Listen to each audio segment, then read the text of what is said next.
je vais te prier de commencer à prier le Seigneur. Commence à dire au fond de ton cœur, Seigneur, moi je vais t'écouter. Seigneur, moi je vais vivre encore ta parole. Je ne veux pas que ta parole, lorsqu'elle va entrer dans mon cœur, que je puisse juste l'écouter comme d'autres paroles que j'écoute au quartier, mais que cette parole soit même un sujet de changement de ma vie, que ce soit une parole qui va encore me rapprocher de ta présence. Alors là que tu vas commencer à élever ta voix, tu vas commencer à dire, Seigneur, me voici dans ta présence. Seigneur, me voici, moi je viens t'écouter. Seigneur, me voici, moi je viens écouter encore ta parole. Je veux à ce que, oh Dieu de gloire, lorsque je vais écouter cette parole, éternel Dieu de gloire, que celle, oh Dieu de gloire, ma vie puisse être changée. Je veux que ma vie, oh Dieu de gloire, soit changée par ta parole, éternel Dieu de gloire. Là que tu vas commencer à prier. Prie de tout ton cœur. Prie de tout ton cœur. Présente-toi devant Dieu. Présente-toi devant Dieu afin que Dieu puisse t'amener encore dans sa présence. Là que tu commences à élever ta voix. Moi, je me présente devant toi, Seigneur Dieu. Parce que moi, je vais t'écouter, Seigneur Dieu. Parce que moi, je vais marcher selon ta parole, éternel Dieu de gloire. Oh Dieu de gloire, agis encore ici en ce lieu. Agis encore ici en ce lieu. Saint-Esprit de Dieu, nous avons besoin de toi ici en ce lieu. Laisse que ta parole soit annoncée, Seigneur Dieu de gloire, à ce peuple. Laisse que ta parole, Seigneur Dieu de gloire, soit prononcée ici en ce lieu et hors de gloire, afin que ton peuple soit changé, éternel Dieu. Merci Saint-Esprit pour ta présence. Merci Saint-Esprit parce que toi tu viens régner, parce que toi tu viens t'établir, ô éternel Dieu. Et toi tu viens faire encore ta volonté ici en ces lieux. Nous t'avons ainsi prié et hors de gloire dans le nom de Jésus-Christ. Amen. Amen. Alors nous sommes bénis et nous sommes en même temps honorés. Nous présenter ici à l'église et parole éternelle. Je m'excuse. Vérité éternelle. C'est pour nous un honneur et une grâce de nous présenter au milieu de l'assemblée avec les frères et les sœurs. Alors, nous avons été invités par l'homme de Dieu, les pasteurs, les responsables, les bergers, les docteurs, Caleb. Alors, nous sommes bénis, lui qui nous a fait tellement confiance de nous laisser sacher et d'apporter la parole de Dieu ici en ces lieux. L'homme de Dieu, ma prière est que Dieu puisse vous bénir, qu'il puisse encore augmenter encore au nombre de cette église. Alors, en étant toujours debout, nous allons lire la parole de Dieu. Nous sommes dans le livre de Matthieu, le chapitre 6, le verset 6. Matthieu chapitre 6, le verset 6. Nous allons lire au nom de Jésus-Christ. Mais toi, quand tu pries, je suis dans la version Semer.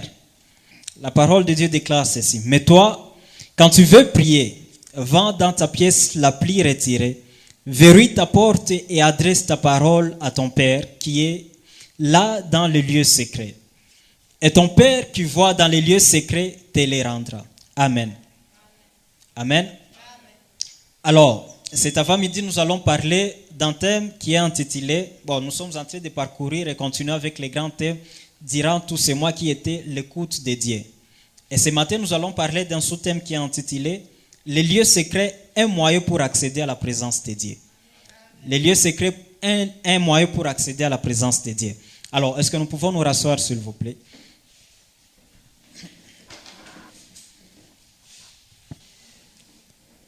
Alors, je suis assuré, j'ai tellement confiance à l'homme de Dieu qui nous a donné place ici en ce lieu. Et il nous a parlé, durant tous ce mois, de quelques sujets. Notamment, il y avait comment écouter Dieu, comment Dieu parle et pourquoi il parle. Alors, j'espère bien que vous avez longtemps écouté, vous avez bien écouté. Et j'espère que vous êtes en train de mettre en pratique la parole que l'homme de Dieu a prononcée durant tous les mois passés. Alors, en ce qui concerne, par exemple, comment écouter Dieu, comment Dieu parle, par exemple. J'espère que tout le monde connaît au moins comment Dieu parle.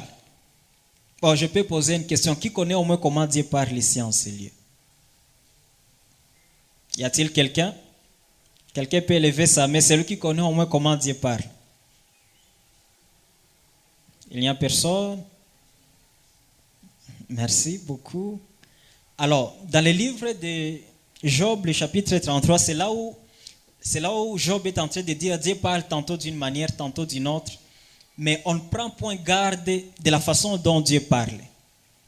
Alors, si la Bible peut nous dire que Dieu parle, ou soit Dieu peut communiquer une pensée à un homme, nous devons juste nous rendre compte que lorsque nous nous disons que nous sommes devenus chrétiens, nous devons savoir, lorsque nous entrons même dans la prière, c'est là que nous entrons en communion secrète avec Dieu. Là, nous partons rencontrer les dieux. Des fois, on nous dit toujours que la prière, c'est un dialogue entre l'homme avec Dieu. Alors, si la prière est un dialogue entre l'homme et Dieu, alors, comment devrais-je dire que j'entre dans la présence de Dieu pour dialoguer avec mon Dieu, sans pour autant vouloir écouter ce que le Dieu là va me parler? C'est là où il y a toujours un grand problème, même dans la vie chrétienne actuellement, parce qu'on veut s'approcher de la présence de Dieu, on veut aller à prière, prier même pendant 6 heures de temps. Tu vas commencer juste à dire, ah Seigneur, moi ceci, moi je veux ça, moi je veux ça, je veux que tu sois mon Dieu. Mais au-delà de ça, on ne veut pas donner la place à Dieu qu'on puisse maintenant l'écouter. Parce que lorsqu'on parle à Dieu, nous devons juste savoir que Dieu nous écoute et que lui aussi, il a besoin maintenant de nous parler pour que nous aussi nous puissions l'écouter. Alors, lorsque Dieu nous parle, lorsqu'on dit l'écoute de Dieu, cela se passe de plusieurs façons. Dieu peut parler par un rêve, par une vision, par un songe, mais aussi il parle beaucoup plus par sa parole qui est la Bible.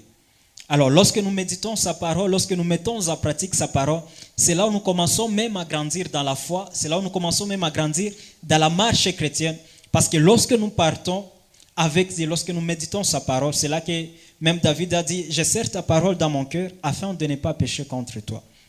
Parce qu'il y a une chose, lorsqu'on veut connaître la pensée d'un Dieu que nous servons, nous devons juste nous assurer que nous avons ces principes et ces préceptes qui nous aideront à marcher dans ce monde dans lequel nous sommes. Alors, notre sujet d'aujourd'hui, c'est les lieux secrets, un moyen pour accéder à la présence de Dieu. Alors, nous allons partir ensemble par des questions. Nous allons partir ensemble par des questions.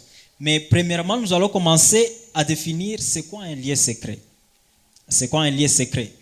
Alors, j'ai juste donné quelques définitions. Alors, c'est un peu courte les définitions que j'ai eues. Alors, la première définition, j'ai dit, le lieu secret est un endroit où tu fais tes opérations, tes programmes, sans qu'une autre personne puisse être au courant. Bon, ça, c'est un lieu secret. Ça peut être même au travers de ton téléphone. Tu ne veux pas qu'une personne puisse être au courant de toutes tes planifications. Pour toi, ça peut être un lieu secret. Soit tu peux aller dans des montagnes, où tu vas chaque fois méditer, ou tu vas chaque fois prier, par exemple. Peut-être pour toi, ça, c'est un lieu pour ta vie. Une autre définition, j'ai dit, le lieu secret, c'est ton lieu personnel de prière. Alors, des fois, nous venons à l'église, nous nous disons, ah, moi, je pars rencontrer Dieu. Est-ce que c'est seulement à l'église où on vient rencontrer Dieu? Là aussi, il y a une question aussi, un défi aussi qui se manifeste actuellement dans l'église de ce jour. Parce que si nous pouvons dire, moi je pars dans la présence de Dieu, la seule chose qui vient dans notre tête, nous nous disons, bon, moi je vais partir à l'église. Est-ce que l'église c'est la présence de Dieu? Est-ce que dans des concerts, c'est là que se trouve réellement la présence de Dieu? Lorsque nous nous disons, je pars dans mon lieu de prière, je dois d'abord savoir quel est mon lieu de prière. Est-ce qu'il y a des personnes ici qui ont même des lieux de prière? Chez eux, je ne sais pas où, si c'est dans les quartiers, si c'est dans la maison. Est-ce que vous avez même des lieux de prière? Lorsque je peux parler de mon lieu secret, je dois savoir, c'est un lieu où je pars pour rencontrer mon Dieu. Troisième définition, je dis, les lieux secrets, c'est dans ton cœur. Les lieux secrets, c'est ton cœur, en d'autres termes. Les lieux secrets, c'est ton esprit. Si nous pouvons lire, par exemple, dans les livres de Jean, chapitre 4, les versets 23 à 24, c'est là où Jésus dit, l'heure vient et elle est déjà venue, où les vrais adorateurs adoreront le Père en esprit et en vérité. Bon, pourquoi Jésus-Christ, si on se posait une question seulement simple, pourquoi Jésus-Christ pouvait beaucoup plus insister à dire, l'heure vient et elle est déjà venue, où les vrais adorateurs vont adorer le Père? Non seulement à la montagne à Jérusalem, mais ils vont l'adorer en esprit et en vérité. Pourquoi Jésus-Christ pouvait dire cette affirmation-là? Cela veut dire qu'il y a une chose que nous devons comprendre lorsqu'on parle du lieu secret. Lorsqu'on parle du lieu où on part rencontrer Dieu. Parce que dans les lieux secrets, c'est là où provient même la présence de Dieu. Alors, si nous pouvons même lire la Bible, nous pouvons lire la Bible en commençant même dans les livres de Genèse, Marc, Genèse, Exode, tout ça, l'histoire du peuple d'Israël en quittant l'Égypte vers Canaan. Alors, nous allons comprendre qu'il y avait plusieurs choses qui se manifestaient lorsqu'on parlait d'un Dieu qui voulait se manifester dans un peuple. Lorsqu'on parle de la présence de Dieu, ce ne sont pas toujours les manifestations qui se passent à l'église. Ce sont des manifestations de la présence de Dieu qui sont produites au travers d'une personne qui était dans les secrets en demandant toujours, moi je veux que dans l'église qu'on puisse avoir des miracles. Je veux que dans l'église que les malades puissent toujours être guéris. Que dans l'église que les gens soient toujours baptisés par le Saint-Esprit. Je veux que dans l'église que les gens soient submergés dans ta parole, Seigneur. Pourquoi? Parce qu'il y a un homme qui est dans les secrets qui demande beaucoup plus la présence de Dieu manifeste dans l'église. C'est par là on peut voir un homme de Dieu. Par exemple, les pasteurs, les bergers, les responsables d'une église. Il va toujours beaucoup plus se concentrer dans les secrets afin que Dieu, le Dieu qu'il prétend servir, puisse être visible même là que lui-même il est en train d'exercer le ministère. C'est par là qu'il va aller dans les lieux secrets pourvu que son Dieu puisse se manifester. C'est le cas même des intercesseurs. Il est dit souvent que les intercesseurs sont c'est le poumon de l'église, l'intercession. C'est le poumon de l'église. Pourquoi? Parce que ce sont des personnes qui sont toujours dans les secrets, en train de prier, pourvu que les feux ne puissent pas s'éteindre dans la présence de Dieu. Et c'est par là que même l'église, on commence à expérimenter les surnaturels au milieu de l'église, au milieu du peuple. Pourquoi? Parce qu'il y a une chose que nous devons savoir. Il y a une définition sur les lieux secrets, mais il y a aussi un endroit qu'on appelle un lieu secret. Dire qu'il y a une définition, je peux définir les secrets comme je le veux, mais dire que moi je suis toujours dans mon lieu secret pour chercher les dieux, c'est aussi une autre chose qui est tellement différente de la définition qu'on peut donner sur les lieux secrets. Alors, comment maintenant savoir que je suis réellement dans un lieu secret? La Bible dans Matthieu 6, verset 6 nous dit ceci. Mais toi, quand tu veux prier, va dans ta pièce la plus retirée, verrouille ta porte et adresse ta parole à ton Père qui est dans le ciel, dans les lieux secrets. Et ton Père qui voit dans ces lieux secrets te les rendra. Les disciples un jour, ils ont dit à Jésus, Seigneur, enseigne-nous à prier comme Jean enseigne à ses disciples. Parce qu'ils ont compris que la plupart des choses que Jésus fait, les miracles qu'il peut accomplir dans des villes d'ici et de là, cela était juste le produit de sa vie de prière secrète. Alors ils ont dit à Jésus, Seigneur, enseigne-nous à prier comme Jean-Baptiste enseigne à ses disciples. Mais au lieu que Jésus ne commence à les enseigner à prier, parce qu'au verset 9, Jésus va dire, lorsque vous priez, dites ceci, notre Père qui est dans le ciel. Mais au-delà de ça, il a établi un principe, il a dit, lorsque vous priez, lorsque vous voulez prier, allez dans votre lieu secret et priez votre Père qui est dans les lieux secrets. Et lui qui voit, va vous les rendre même. Les choses que vous demandez à votre Père, lui qui connaît que vous les faites avec un cœur disposé devant lui, lui-même il va venir maintenant vers vous pour vous rendre toutes choses que vous avez demandées. Pourquoi? Parce que vous devez d'abord établir un espace dans lequel vous allez chaque fois vous rencontrer avec votre Dieu. Pourquoi lorsque nous sommes ici à l'église, on va nous prêcher sur la prière, la présence de Dieu, on va nous prêcher sur l'écoute de Dieu? Est-ce que c'est lorsque nous venons ici à l'église que nous pouvons même écouter Dieu? Parce qu'ici à l'église, nous venons apprendre, nous venons prendre des principes qui vont nous aider à marcher dans notre vie chrétienne, dans notre entourage, dans notre famille et même dans la société. C'est par là on va prendre la parole que l'homme de Dieu nous a dit, on va mettre ça en pratique dans notre vie de tous les jours. Pourquoi? Parce que la vie chrétienne n'est pas une vie seulement ici à l'église. Ici à l'église, c'est une communauté de tous les chrétiens qui viennent se rencontrer pour adorer un seul Dieu. Mais toi, dans ton secret, tu dois chaque fois te dire, ici, moi, je viens rencontrer mon Dieu. Je viens encore l'écouter. Je vais encore écouter ce qu'il a à me dire. C'est par là qu'on dit souvent, je peux méditer la parole de Dieu. Je peux prier. Je peux faire toutes choses d'action de grâce, pourvu que le Dieu que moi je prétends servir, qu'il soit même réel dans ma vie. Alors, dans le livre de Jacques, le chapitre 4, le verset 6, je crois, la Bible dit ceci, approchez-vous de Dieu et il s'approchera de vous. Quand est-ce qu'on s'approche de Dieu? Comment est-ce qu'on s'approche de Dieu? Lorsque la Bible dit « approchez-vous de Dieu » et lui aussi il va s'approcher de vous, cela veut dire que nous devons juste prendre ce courage et nous dire « Seigneur, moi je vais entrer dans ta présence.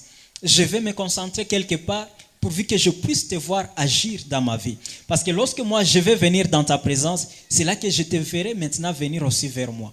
Parce qu'il y a ce principe, Dieu veut d'abord qu'on puisse s'approcher de lui pour que lui aussi se manifeste à nous. Parce qu'une chose que nous devons savoir, la présence de Dieu ne peut jamais être manifeste dans la vie d'une personne si la personne d'abord n'a pas soif de cette même présence de Dieu. On ne peut jamais expérimenter une chose qu'on ne désire jamais. Jamais. On ne peut jamais expérimenter une chose qu'on ne désire jamais. Peut-être il y a des gens qui peuvent vouloir... Oh, la Bible nous a parlé des prophètes, des gens qui ont opéré des miracles, qui ont prophétisé n'importe comment.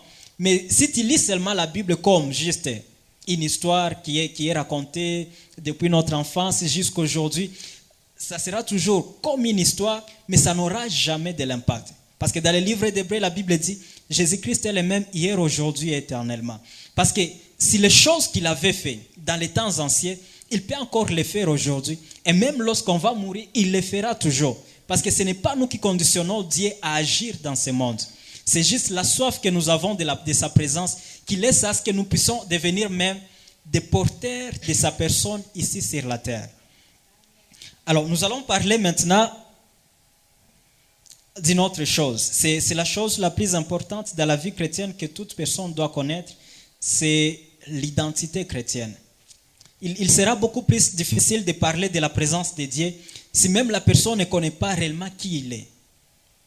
Par exemple, je me dis, je suis enfant de Dieu. La Bible dit dans Jean le chapitre 1er, le verset 12, à tous ceux qui l'ont reçu, il leur a donné le pouvoir de devenir enfant de Dieu. Bon, si je peux me dire, je suis enfant de Dieu. J'ai grandi depuis ma naissance, depuis ma conversion.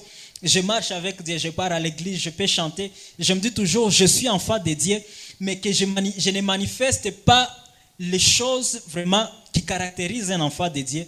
Là, il y a un point d'interrogation, on va chaque fois se demander, est-ce que réellement je suis enfant de Dieu? Est-ce que réellement, lorsque je peux parler de la présence de Dieu, est-ce que moi-même j'ai la capacité de vivre cette présence de Dieu? Parce que les choses que nous obtenons dans les secrets, ce sont les mêmes choses qu'on vient exposer en public.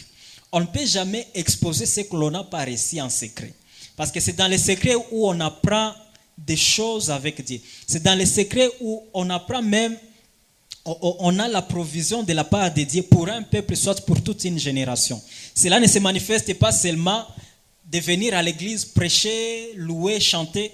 Cela se manifeste dans tous les domaines de la vie. Lorsqu'on part dans la présence de Dieu, lorsque la présence de Dieu se manifeste dans nos vies, c'est là où Dieu nous donne des capacités à agir dans tous les domaines de la vie. Tu peux être entrepreneur, Dieu peut t'instruire dans les secrets. Tu peux être une femme d'affaires, Dieu peut t'instruire dans les secrets. Tu peux être un ingénieur, soit un enseignant. Dieu peut t'instruire dans les secrets lorsque tu entres dans sa présence. C'est pourquoi, en parlant de l'identité, nous allons beaucoup plus revenir en arrière. En arrière, là, à la création, là, dans les temps anciens. Nous sommes dans le livre de Genèse, le chapitre 1er, le verset 26. Genèse 1er, le verset 26, la Bible dit « Faisons l'homme à notre image et à notre ressemblance, afin qu'il domine sur toutes choses. » Nous allons lire aussi dans Genèse, le chapitre 3, le verset 8.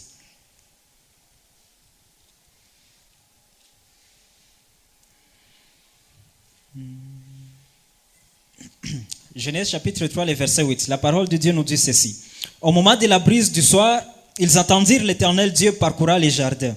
Alors l'homme et sa femme se cachèrent de l'Éternel Dieu parmi les arbres des jardins. Mais l'Éternel Dieu appela l'homme et lui demanda, « Où es-tu » Celle-ci répondit, « Je t'ai entendu dans les jardins, j'ai eu peur, car je suis nu. Alors je me suis caché. Et Dieu dit, « Qui t'a appris que tu es nu? Aurais-tu mangé du fruit de l'arbre dont je t'avais défendu de manger ?» Alors, nous voyons même dans le contexte de ces passages que nous venons de lire, il y a une chose. Au commencement, Dieu a créé l'homme, il a dit, faisons l'homme à notre image, selon notre ressemblance, afin qu'il domine sur toutes choses. En fait, on ne peut jamais expérimenter certaines choses dans la présence de Dieu si on ne connaît pas réellement qui nous sommes en Christ et en Dieu. Parce que dire que je vais expérimenter une chose dans la présence de Dieu.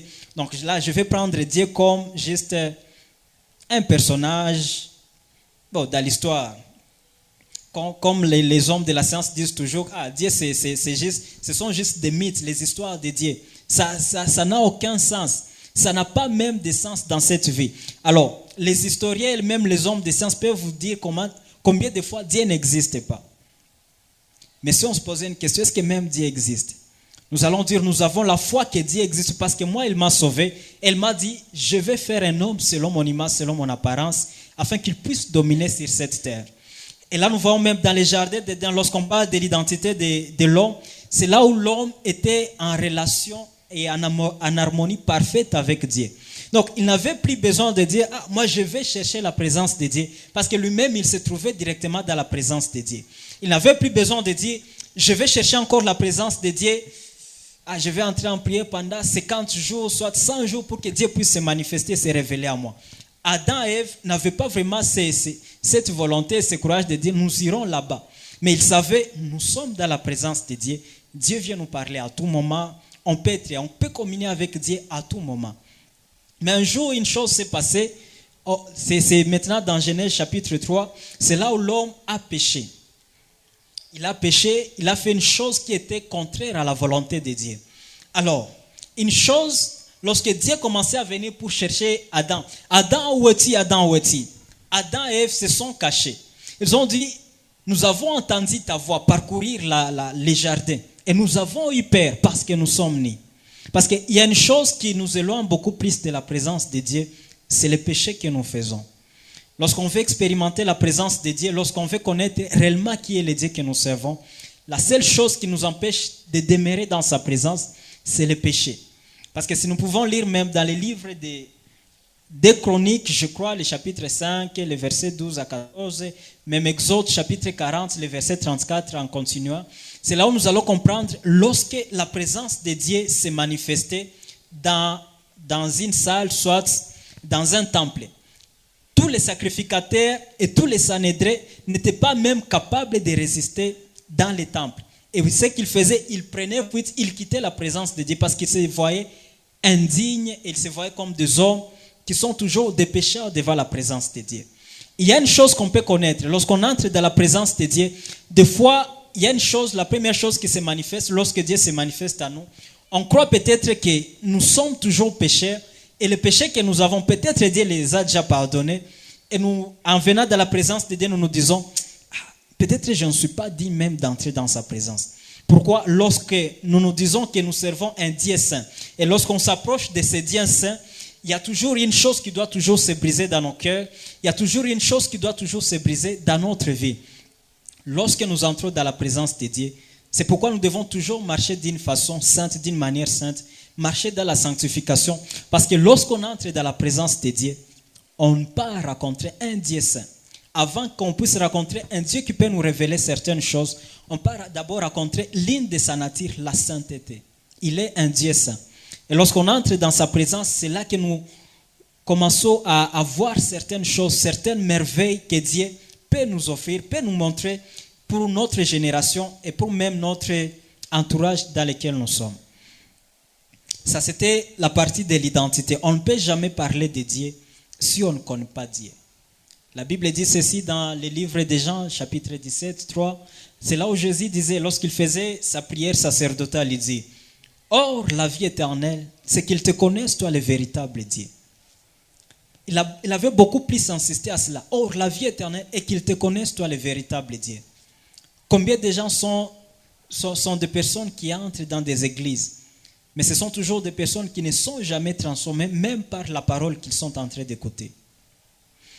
Je fais par exemple 5 ans dans la vie chrétienne, 10 ans, 15 ans par exemple. Et tous les jours, je pars à l'église, tous les jours, en quittant l'église, je reste toujours la même personne. Est-ce qu'en réalité, est-ce que je peux me dire, est-ce que moi-même, est-ce que je suis conscient vraiment que j'entre même dans sa présence? Parce que lorsque nous venons même dans l'église, nous devons savoir que lorsqu'on vient dans l'église, on vient aussi rencontrer Dieu. Les dieux de l'église, les dieux de la vision, les dieux de la mission. On part les rencontrer aussi dans l'église. Mais comment maintenant je peux me dire, je pars à l'église, je pars écouter la prédication de l'homme de Dieu, Et en entrant à l'église, j'écoute, peut-être ça va me toucher, je vais pleurer, je vais me dire, ah, cette fois-ci, je dois arrêter avec le péché pour que je puisse m'approcher davantage de Dieu. Mais en rentrant à la maison, je deviens encore la même personne qu'hier. Est-ce que la parole de Dieu m'a transformé? Est-ce que la parole de Dieu vraiment a fait quelque chose dans ma vie? Si on peut parler du lieu secret comme un moyen pour activer la présence de Dieu, nous devons d'abord établir certains principes pour lesquels nous devons maintenant activer cette présence de Dieu. C'est pourquoi, si nous pouvons même voir l'histoire des enfants d'Israël, Dieu les racontait souvent sur la montagne. Un jour, Moïse, Dieu lui dit, monte vers moi et monte avec 70 anciens d'Israël. Et moi, je vous parlerai. Alors, ils sont montés à la montagne, ils ont rencontré Dieu. Ils sont restés à un endroit là où la Bible déclare ceci. Les gens qui voyaient la présence de Dieu, les 70 personnes qui étaient montées avec Moïse, ils voyaient Dieu comme dans un éclat, comme dans un miroir transparent. Mais en dehors, il y avait aussi le peuple qui voyait aussi la manifestation de la présence de Dieu. Ils voyaient le Dieu comme un feu qui se tenait sur la montagne. Mais d'autres à l'intérieur, lorsqu'ils étaient à la montagne, ils voyaient Dieu comme une personne transparente, comme, je peux dire, des chrysolites, comme le décrit même dans les livres d'Apocalypse et les livres même d'Ézéchiel, comme des chrysolites vraiment transparents. Ce sont des manifestations même de la présence de Dieu. Lorsque je me dis, je vais entrer dans la présence de Dieu, je vais entrer dans mon lieu secret pour que je puisse rencontrer le Dieu que moi-même je prétends servir, je dois me dire, Seigneur, tu es bien réel et moi je vais te vivre. Parce qu'il y a une chose qui laisse à ce qu'on ne puisse pas expérimenter la présence de Dieu, c'est parce que nous partons juste prier, nous disons, bon, Dieu est au ciel, nous sommes sur la terre. Comment ça? Comment Dieu est au ciel et nous sur la terre? Un jour, toujours dans les livres de Jean, les chapitres, en continuant vers le verset 26, 25, comme ça, c'est là où nous allons comprendre que lorsque Jésus faisait sa prière sacerdotale, il disait, Père, de la même façon que je suis un à toi, je veux que ces disciples, qu'eux aussi soient un en toi, comme je suis un avec eux. Pourquoi? Parce que la plus grande chose que Jésus était venu établir sur la terre, ce n'était pas seulement de sauver l'homme du péché, soit de la condamnation. Il était venu aussi rétablir les choses qui étaient brisées au jardin d'Éden.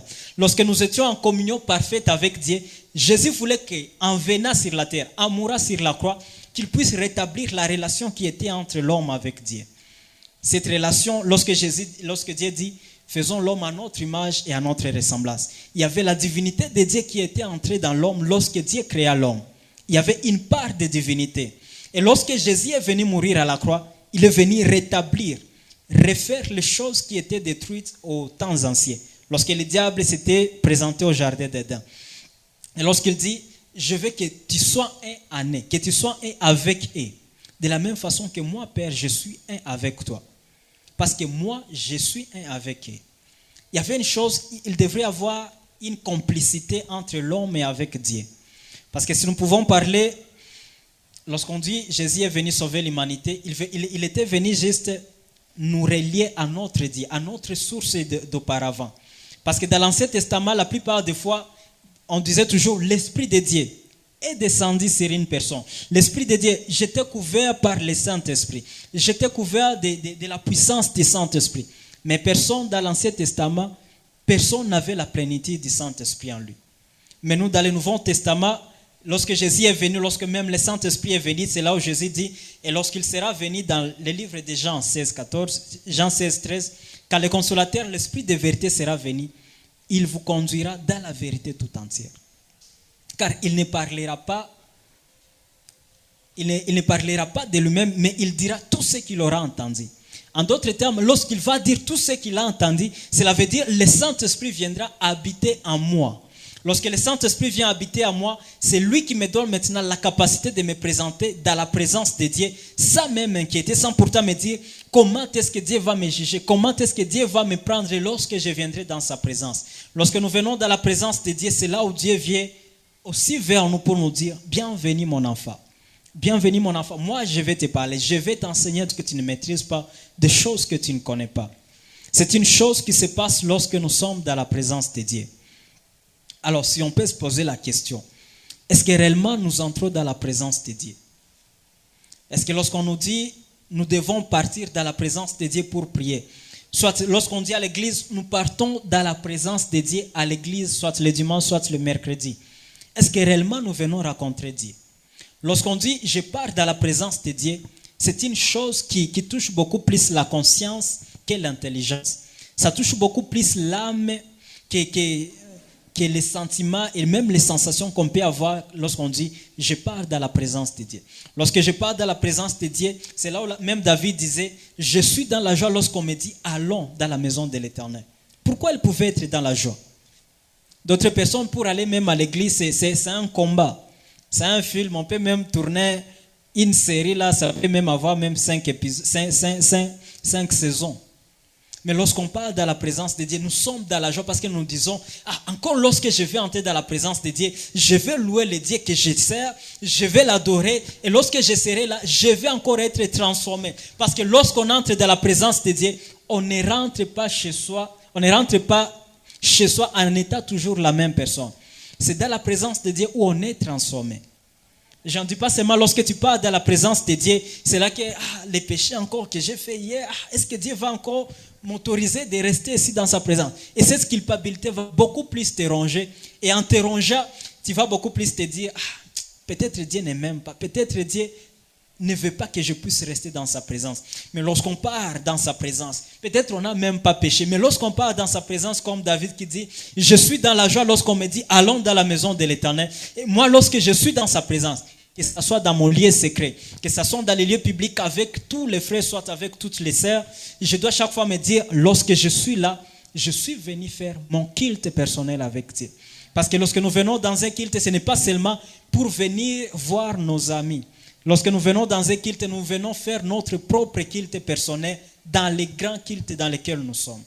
Parce que lorsque nous sommes dans sa présence, c'est là que toi-même tu viens rencontrer ton Dieu, tu viens te dire, Seigneur, combien de fois tu es merveilleux, comment tu es merveilleux, tu es tellement grand dans ma vie. C'est pourquoi même la chorale peut passer ici, il commence à louer, la chorale commence à louer, il est bon de louer Dieu.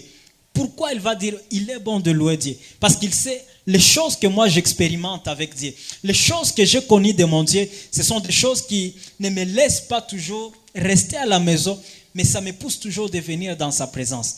C'est pourquoi même David va dire encore, les ailes de ta maison me dévorent. Comment les ailes de la maison de l'Éternel vont me dévorer? Parce que lorsque j'entre en contact avec Dieu, il y a une chose qui se produit, l'insatisfaction. C'est là où on devient des éternels insatisfaits. C'est là où nous devenons des personnes toujours insatisfaites. Parce que les expériences du passé sont passées. Lorsqu'on entre dans la présence de Dieu, on va toujours se dire, Seigneur, lorsque je suis là, je ne veux pas que tu puisses toujours me rappeler les choses d'hier, mais que tu puisses faire toujours encore une nouvelle chose dans ma vie. Que je puisse t'expérimenter d'une nouvelle façon.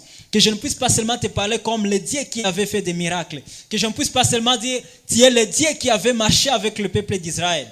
Et tu avais séparé la mer rouge en deux. Mais que tu sois le Dieu de ma vie.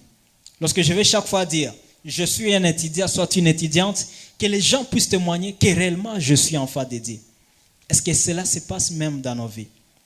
Peut-être nous pensons que juste la présence de Dieu produit seulement des miracles, de parler en langue. C'est au-delà de tout ça. Parce que Dieu n'est pas limité même dans les parler en langue, même dans les prophéties, même dans nos études. Le Dieu, il est le Dieu tout-puissant. Lorsqu'on l'appelle le Dieu tout-puissant, lorsqu'on l'appelle même Elohim, le Dieu créateur de toutes choses, il habite en dehors de toute sa création. Parce qu'il veut que toute sa création puisse toujours l'adorer.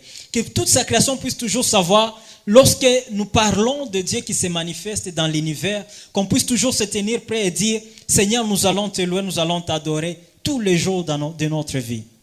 Pourquoi? La présence de Dieu, lorsqu'elle nous couvre, lorsqu'elle nous envahit, nous ne restons plus les mêmes personnes. Nous sommes changés par sa parole. Nous sommes changés par sa présence. Alors, je vais essayer d'énumérer quelque chose. Qu'est-ce que la présence de Dieu peut produire dans la vie d'une personne? Qu'est-ce que la présence de Dieu peut produire dans la vie d'une personne? Alors, je vais énumérer juste quelques éléments. L'habitude de la présence de Dieu nous rend beaucoup plus sensibles à Dieu. L'habitude de la présence de Dieu nous rend beaucoup plus sensibles à la voix de Dieu. Les thèmes de ce mois, nous étions en train de parcourir le thème l'écoute de Dieu. Mais on ne peut jamais écouter Dieu si on n'est pas habitué à sa présence. On ne peut jamais distinguer la voix de Dieu et la voix du diable si on n'est pas habitué dans sa présence.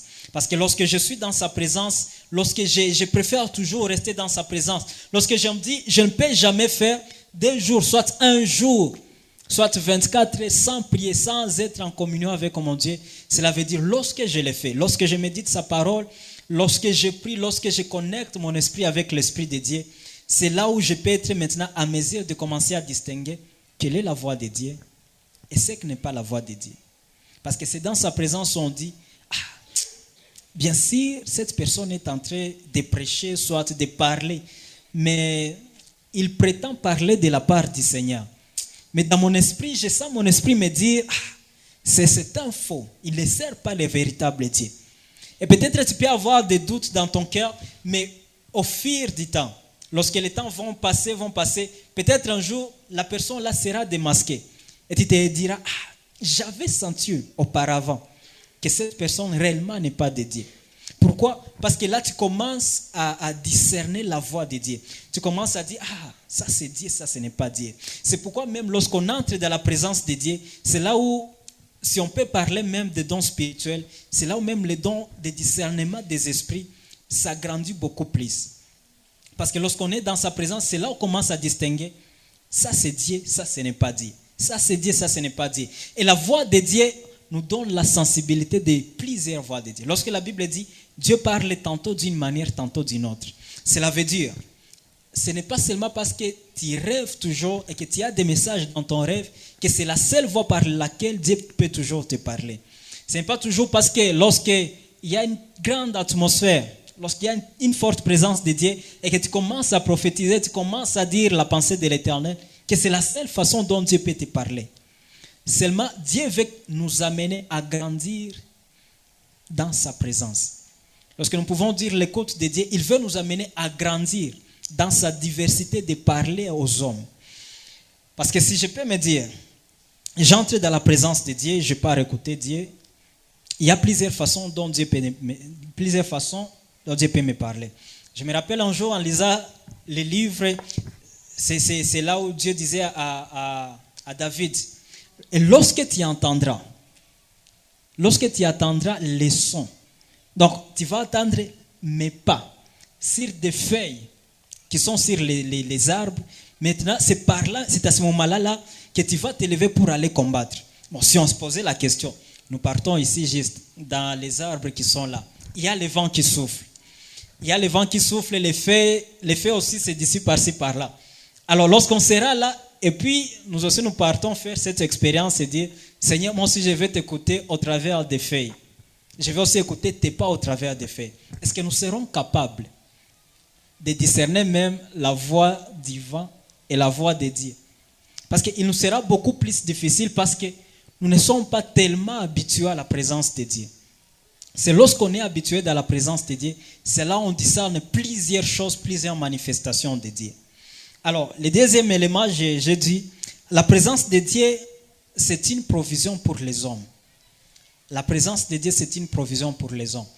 Je ne peux jamais prétendre aller dans la présence de Dieu, chaque fois prier.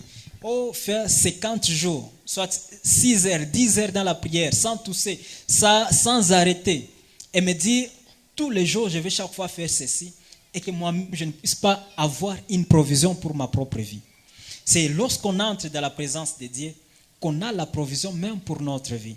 C'est par là qu'on peut quitter la présence de Dieu et nous dire, je viens de faire par exemple 3 jours en retraite. Et en quittant, je sens comme si toute la terre est sous mes pieds. Bon, comment tu peux expérimenter cela? Comment tu peux dire cela? Tu quittes la retraite et tu te dis, ici je sens même, si même je partais au-dessus des eaux, je ne peux jamais être noyé. Quelle est l'audace? Quelle est cette force qui te pousse à dire ces pareilles affirmations? C'est parce que lorsque tu es dans la présence de Dieu, tu sais sans savoir. Tu viens te rendre compte que tu as su certaines choses sans même les connaître. C'est pourquoi même tu vas chaque fois te rendre compte, tu commences à manifester certaines choses que toi-même tu ignorais. Tu te disais, comment cette chose peut aussi se passer dans ma vie. Parce que lorsqu'on est beaucoup plus habitué dans la présence de Dieu, c'est là où on prend même la nature de Dieu. On devient ce que Dieu est. Et on devient des personnes selon l'image de Dieu. C'est pourquoi un jour, Moïse en alla à la montagne, il avait laissé là d'autres personnes. Ils sont descendus. Mais un jour, lorsqu'il avait fait 40 jours à la montagne, 40 jours et 40 nuits, en descendant, il ne savait pas ce qui s'était passé. Pour lui, son désir, c'était toujours, Seigneur, moi, je vais m'approcher de toi. C'est même dans les livres de Exode, le chapitre 33, c'est là où nous allons voir plusieurs choses qui commençaient à beaucoup plus se manifester. Lorsque Moïse monta à la montagne, il dit, Seigneur, si je trouvais grâce à tes yeux, fais-moi voir ta gloire. Bon, si on se pose une question, le grand Moïse, avec toute sa personnalité, avec toute la révélation qu'il avait de Dieu, toutes les expériences qu'il avait de Dieu, comment il pouvait dire encore à Dieu, Seigneur, si je trouvais grâce à tes yeux, fais-moi voir ta gloire. Pourquoi? Lorsqu'on entre dans la présence de Dieu, il y a une chose qui se manifeste, l'insatisfaction. L'insatisfaction. Et là, Moïse, un jour, il alla à la montagne, il était là 40 jours et 40 nuits. La Bible ne dit pas s'il priait ou pas. Mais il était parti rencontrer Dieu. Parce que lorsque nous entrons dans la présence de Dieu, ce n'est pas seulement pour prier. Une chose que nous devons savoir, la présence de Dieu, on n'y entre pas seulement pour prier. La présence de Dieu, c'est un lieu de contemplation aussi. C'est là où on part contempler la grandeur et la bonté, la divinité de Dieu. C'est pourquoi même lorsqu'on dit j'entre dans la présence de Dieu, c'est par là même que l'apôtre Paul disait, même la création tout entière. Lorsqu'on dit la création tout entière, c'est lorsque même l'univers, les oiseaux du ciel et les oiseaux du ciel, les poissons dans la mer, toutes ces choses-là commencent à dire, comment Dieu est tellement merveilleux. Et toutes ces choses nous révèlent combien Dieu est grand. C'est lorsque nous sommes dans sa présence. Et par là, Moïse, un jour, en descendant, il quitta la montagne. En descendant, il ne savait pas ce qui s'était passé. Il se disait, waouh, j'ai encore rencontré le Dieu. Je suis dans la joie. Je vais encore conduire ce peuple comme il le faut. Parce que moi, toute chose que je demande, c'est que je puisse conduire ce peuple avec sagesse, avec autorité, afin que je puisse amener ce peuple jusqu'à mon lieu de destination. Et lorsqu'il descendait, tout le peuple commençait à avoir peur de lui. Tout le peuple commençait à avoir peur de lui. Et on commençait à se dire, au juste, qu'est-ce que Moïse a raconté à la montagne? Des fois, je me disais, je peux me dire, si ça se passe actuellement dans notre génération, on va commencer à se poser, c'est bro, comment il commence à briller de la sorte. Et là, Moïse descendait, il ne savait pas ce qui s'était passé, mais la Bible déclare que son visage brillait. Son visage était en train de resplendir, était en train de refléter l'éclat de la présence de Dieu. Parce qu'il y avait un temps, Moïse entrait toujours dans la présence de Dieu. Mais le jour-là, il était quitté dans la présence de Dieu en état déjà devenu une autre personne. Parce qu'une chose que nous devons savoir, lorsqu'on entre dans la présence de Dieu, ce sont toujours des expériences de tous les jours qu'on acquiert dans sa présence. Lorsqu'on entre dans sa présence, c'est lorsqu'on se dit, Seigneur, je croyais seulement que tu pouvais juste guérir la grippe. Mais aujourd'hui, je crois, Seigneur Dieu, que même je peux voler, que même tu peux guérir les personnes qui avaient même le sida. Pourquoi? Parce que c'est une nouvelle dimension de connaissance que nous avons reçue dans sa présence. Lorsqu'on entre dans sa présence, c'est là où en fait, il faut bien lire la Bible. Lorsque nous lisons la Bible, les livres de Genèse, c'est là où nous allons comprendre plusieurs dimensions de révélation de la connaissance de Dieu. Les hommes ont marché avec Dieu. Un jour, Abraham a appelé Dieu Jéhovah Jireh. Pourquoi? Il a dit, à la montagne de l'Éternel, il sera pourvu. Pourquoi? Lui, il savait, je peux aller. Je sais que même Dieu peut ressusciter mon fils. Mais ce que je dois faire, je dois d'abord l'obéir. Il y a une chose aussi pour expérimenter la présence de Dieu. L'obéissance fait partie des éléments les plus capitaux lorsqu'on veut expérimenter certaines choses avec Dieu. Et là, Abraham a obéi. Il a dit, je pars. Dieu m'a dit d'offrir mon fils Isaac. Alors moi aussi, je dois l'offrir. Il est allé, lorsqu'il voulait tuer Dieu, lui a dit, arrête. Regarde l'agneau. Je voulais voir seulement si tu étais obéissant à ma voix. Et là, Dieu a pourvu aux besoins d'Abraham. Pourquoi? Il l'a appelé par la suite Jéhovah Jireh. L'autre l'ont appelé Jéhovah Rapha. D'autres personnes l'ont appelé Jéhovah Sabaoth. D'autres l'ont appelé El Roi, le Dieu qui voit, le Dieu qui agit, le Dieu créateur. Et un jour, lorsqu'il se présenta à Moïse, il dit vers ce peuple, Moïse dit, ah Seigneur, comment est-ce que j'irai vers ce peuple? Ils ne me connaissent pas. Comment sauront-ils que toi tu m'as envoyé? Dieu leur a dit, tu leur diras, je suis m'a envoyé. Bon, si Dieu peut se présenter comme je suis, comme le verbe, comme le verbe conjugué à la première personne, sans jamais dire j'étais, je suis, ou soit je serai, mais je suis. Pourquoi il devrait se présenter à Moïse comme je suis? Quelle est l'identité que le peuple d'Israël, les anciens d'Israël connaissaient de Dieu? Je peux dire, peut-être ils avaient la révélation de dire, ah, notre Dieu, le Dieu d'Abraham, d'Isaac et de Jacob. Peut-être c'était ça la connaissance qu'ils avaient de Dieu. Mais au-delà de ça, il a ajouté une nouvelle connaissance, une nouvelle dimension de révélation. Tu leur diras, je suis, m'est apparu. Pourquoi? Comment Dieu peut s'appeler je suis? C'est une nouvelle connaissance où Moïse devrait savoir, même lorsque je marche partout, même lorsque je serai dans des situations tellement compliquées, il y a un je suis que j'ai rencontré à la montagne. Lorsque j'étais dans sa présence, il m'a dit, marche, je serai avec toi. Je vais délivrer ce peuple. Parce que moi, je vais te conduire. Et c'est par là, il y a aussi d'autres choses qui se manifestent lorsque nous entrons dans la présence de Dieu. Il y a une autre manifestation. Nous devenons des dieux. Nous devenons des dieux. C'est par là même, dans le livre de Psaume 82, le verset 6, c'est là où Dieu dit, je vous avais dit que vous êtes des dieux, mais pourtant vous mourrez comme des hommes. En d'autres termes, il y a une connaissance que nous devons avoir. Dieu nous a dit, nous sommes des dieux. Mais nous mourons comme des hommes juste par faute de connaissance, par ignorance de notre identité. C'est pourquoi la Bible dit dans Osée 4,6, mon peuple périt faute de connaissance. Parce que si nous n'avons pas la connaissance de qui nous sommes réellement, il y a des choses qu'on ne peut jamais manifester de la divinité de Dieu. Parce que Dieu a dit au commencement, faisons l'homme à notre image, à notre ressemblance, afin qu'il domine sur toutes choses. Est-ce que vous avez déjà essayé de méditer sur ces versets 26 seulement de Genèse 1? Faisons l'homme à notre image selon notre ressemblance. Quelle est l'image de Dieu si on peut se poser la question? Comment est-ce que Dieu ressemble? Mais pourquoi maintenant, lorsque Dieu me crée à son image, à sa ressemblance, il me dit par la suite, va dominer sur toutes choses? Bon, pourquoi? Pourquoi je devrais dominer sur toutes choses lorsque Dieu m'a créé? Je dois directement me dire, je peux me dire, oui, Dieu m'a dit de dominer sur toutes choses, mais il m'a créé à son image. Là où la Bible dit, tel qu'il est, tel nous sommes sur la terre. Pourquoi? Parce que nous devenons dédiés sur la terre. Lorsqu'on entre dans sa présence, c'est là que maintenant Dieu va dire à Moïse, va, je ferai de toi Dieu devant Pharaon et Aaron sera ton prophète. Comment devrais-je dire, moi qui suis un homme, je serai un Dieu, encore un autre homme sera mon prophète? Comment? Parce que la dimension que moi j'ai atteint, ça m'a permis d'atteindre une dimension de divinité que d'autres personnes n'ont jamais atteint.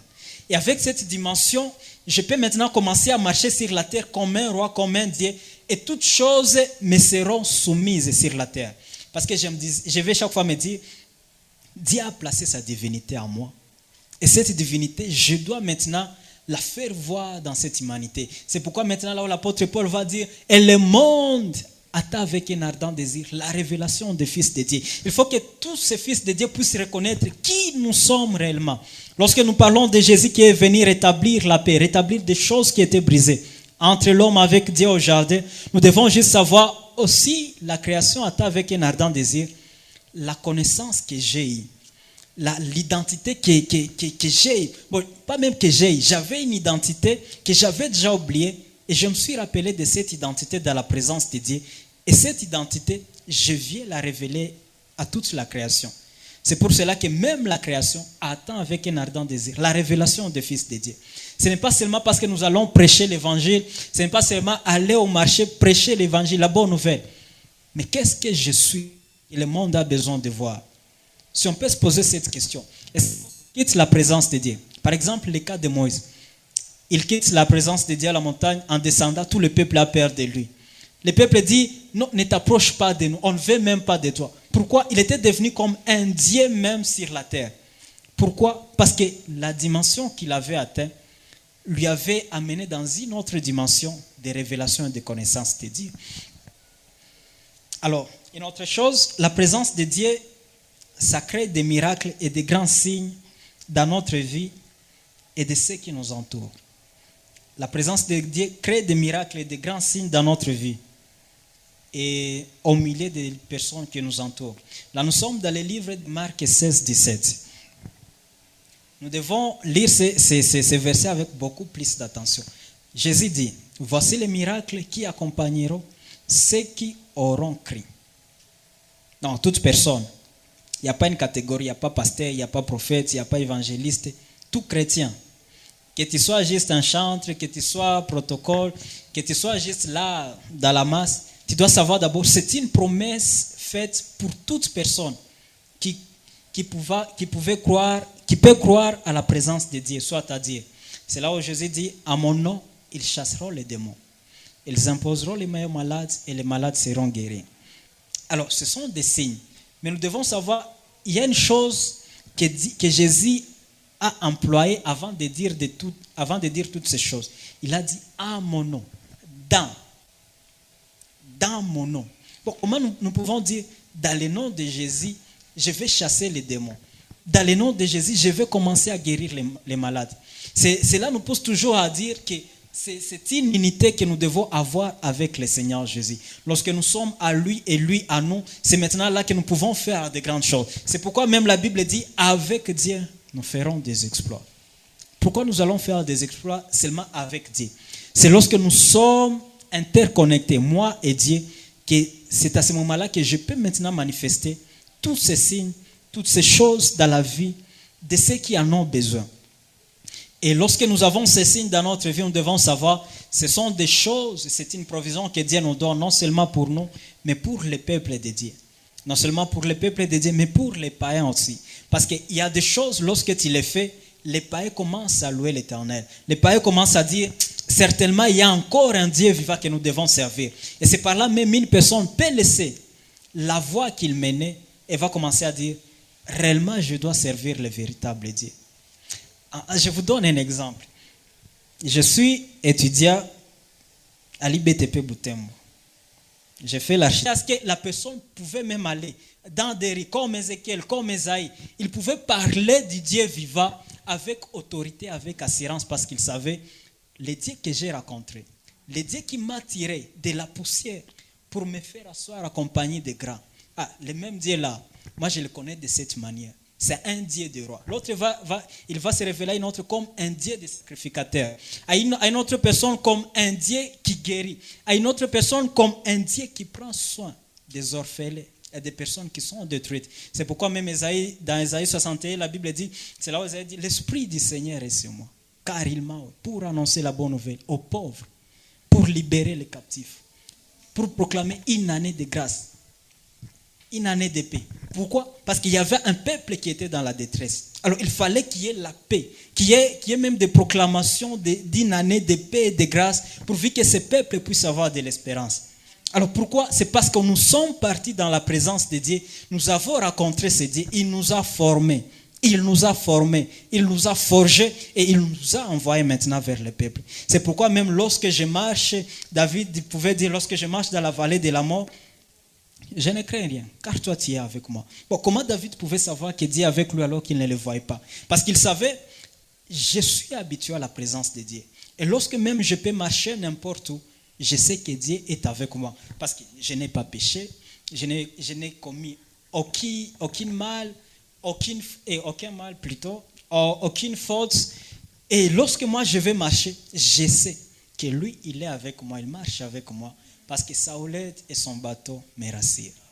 C'est dans la présence de Dieu que nous obtenons toutes ces choses. Mais le plus grand défi est que la plupart des personnes qui partent dans des églises n'expérimentent pas certaines choses, soit veulent expérimenter une chose, mais ils oublient la porte pour expérimenter la chose. C'est pourquoi nous pouvons partir tous à l'église.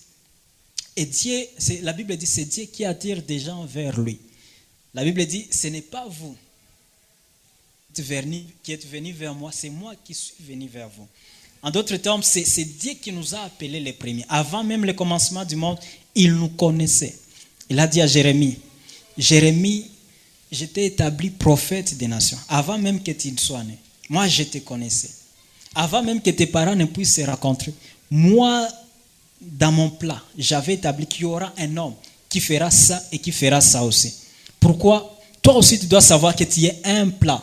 Tu es la solution à une crise de Dieu. Je peux le dire bien, tu es la solution à un besoin de Dieu sur la terre. Parce que lorsque tu vas beaucoup plus entrer dans la présence de Dieu, tu dois savoir, tu dois quitter sa présence pour impacter cette génération. Et une autre chose, on ne peut jamais expérimenter la présence de Dieu sans jamais naître de nouveau. C'est aussi une chose tellement capitale. Si on n'a jamais donné sa vie à Jésus-Christ, il y a des choses qu'on ne peut pas expérimenter avec Dieu. C'est là où Dieu dit, je veux même que ce peuple puisse m'honorer, non seulement de leurs lèvres, mais qu'ils puissent m'honorer en vérité. En vérité. Lorsque la Bible dit, l'heure vient, elle est déjà venue, où les vrais adorateurs adoreront le Père en esprit et en vérité, ce n'est plus question d'apparence, mais c'est une question de vérité. C'est une question d'une profonde connaissance, d'une profonde relation avec Dieu. Parce que lorsqu'on dit, je vais le servir en esprit et en vérité, bon, comment pouvais-je me dire, je vais servir un Dieu qui est esprit, en vérité et en vérité, si moi-même, en vérité, si moi-même, je ne suis pas en connexion avec lui. Il faut que moi-même, je me décide, aujourd'hui, je dois arrêter cette vie, aujourd'hui, je vais commencer à marcher avec Dieu. Ça, c'est une chose tellement capitale. Et lorsqu'on le fait, c'est là où on commence à expérimenter beaucoup de choses. C'est maintenant là, tu vas même grandir dans la foi. On va commencer à te dire, c'est une chose que les gens me disaient souvent lorsque je me suis converti.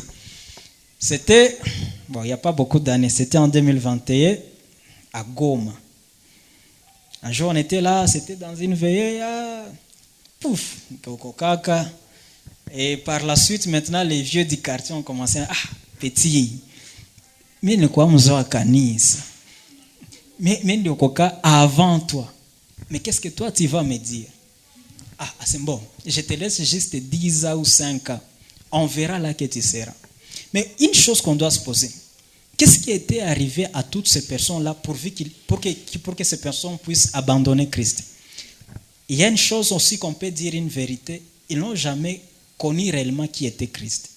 Ils sont partis à l'église, ils ont servi. C'est pourquoi même un jour la Bible dit, certaines personnes diront, Seigneur, Seigneur, nous t'avons servi. Mais le Seigneur leur dira, loin de moi vous qui pratiquez l'iniquité. Parce qu'on ne peut jamais prétendre servir Dieu sans le connaître. La connaissance de Dieu est la chose la plus capitale dans la vie d'une personne chrétienne. Lorsque la personne se dit, moi je commence à servir Dieu. Non seulement servir, mais même partout où tu seras, servir Dieu n'est pas l'église seulement. Servir Dieu à l'église, c'est juste une manifestation de l'œuvre de Dieu dans ce monde. Mais c'est partout dans le monde. Dieu peut t'appeler dans n'importe quel domaine. Peut-être, mon frère, Dieu peut l'appeler à devenir pasteur, mais aussi entrepreneur. Mais peut-être toi aussi, Dieu te veut seulement dans l'entrepreneuriat, dans le business. Et puis, il met en toi les dons de libéralité. Seulement. Mungu, mie nipatie gharama ya unabii hivi na hivi. Dieu t'a donné la chose la plus précieuse que la plupart des chrétiens, peut-être même 90% des chrétiens, n'arrivent pas à faire. Les dons de libéralité. Donner. Makotako. L'œuvre de Dieu a besoin de l'argent. Nous voulons construire, par exemple, un centre de santé pour l'église. Nous voulons faire des contributions. Dieu t'a rendu millionnaire. Il y a des millionnaires qui ne donnent pas. Mais toi, tu dis, l'œuvre de Dieu, tu quittes, tu peux prendre ta carte bancaire, tu reviens. Pasteur, quel est le devis? Nous avons besoin de 150 000 $. Oh, pasteur, 200 000, ça est là. Et puis, tu le fais avec un cœur libre, sans pourtant dire, qu'est-ce que je vais recevoir par la suite? Dieu t'a donné une chose tellement précieuse que peut-être toi-même, tu ne te rends pas compte. À une autre personne, peut-être les dons de langue, d'interprétation. À une autre personne, peut-être Dieu a fait de cette personne un ministre, par exemple un prophète, un pasteur. Mais l'œuvre de Dieu, c'est lorsque nous mettons Dieu au centre dans toute activité que nous faisons. Lorsque nous disons, cette activité, il n'y a que Dieu qui doit tirer gloire dans ça. Et parce que, comment Dieu peut tirer gloire dans toute chose que tu fais? C'est parce que tu as connu Dieu. Tu as appris à rester dans sa présence. Parce que lorsque nous sommes dans la présence de Dieu, il y a des choses qui se brisent lorsque nous sommes là. L'orgueil, le manque d'amour, la haine, toutes ces choses, ce sont des choses qui viennent être brisées dans la présence de Dieu. Parce que lorsqu'on vient on vient se rendre compte, je suis dans la présence de Dieu. On se pose une question, comment un grand Dieu d'amour, il est venu sur la terre, il est mort pour moi, pour mes péchés, afin que je sois sauvé. Je ne lui ai même pas demandé, mais lui-même envoya les besoins que j'avais au plus profond de mon cœur. Lui-même est venu pourvu que le jour où je me rendrai compte de mon besoin, que je puisse directement trouver la solution. Comment? Et lorsqu'on vient dans sa présence, on se dit, Seigneur, brise encore l'orgueil. Brise encore l'orgueil. Brise-les-moi, l'ego. L'ego fait défaut à plusieurs personnes. Les moi. Ça fait défaut à plusieurs personnes. Pourquoi? Parce que lorsqu'on s'approche davantage de Dieu, c'est là où plusieurs choses sont brisées. Et c'est par là maintenant qu'on devient à reproduire ce que Dieu est dans notre vie. Alors, pour conclure, je vais dire ceci. Pour écouter Dieu et demeurer dans sa présence,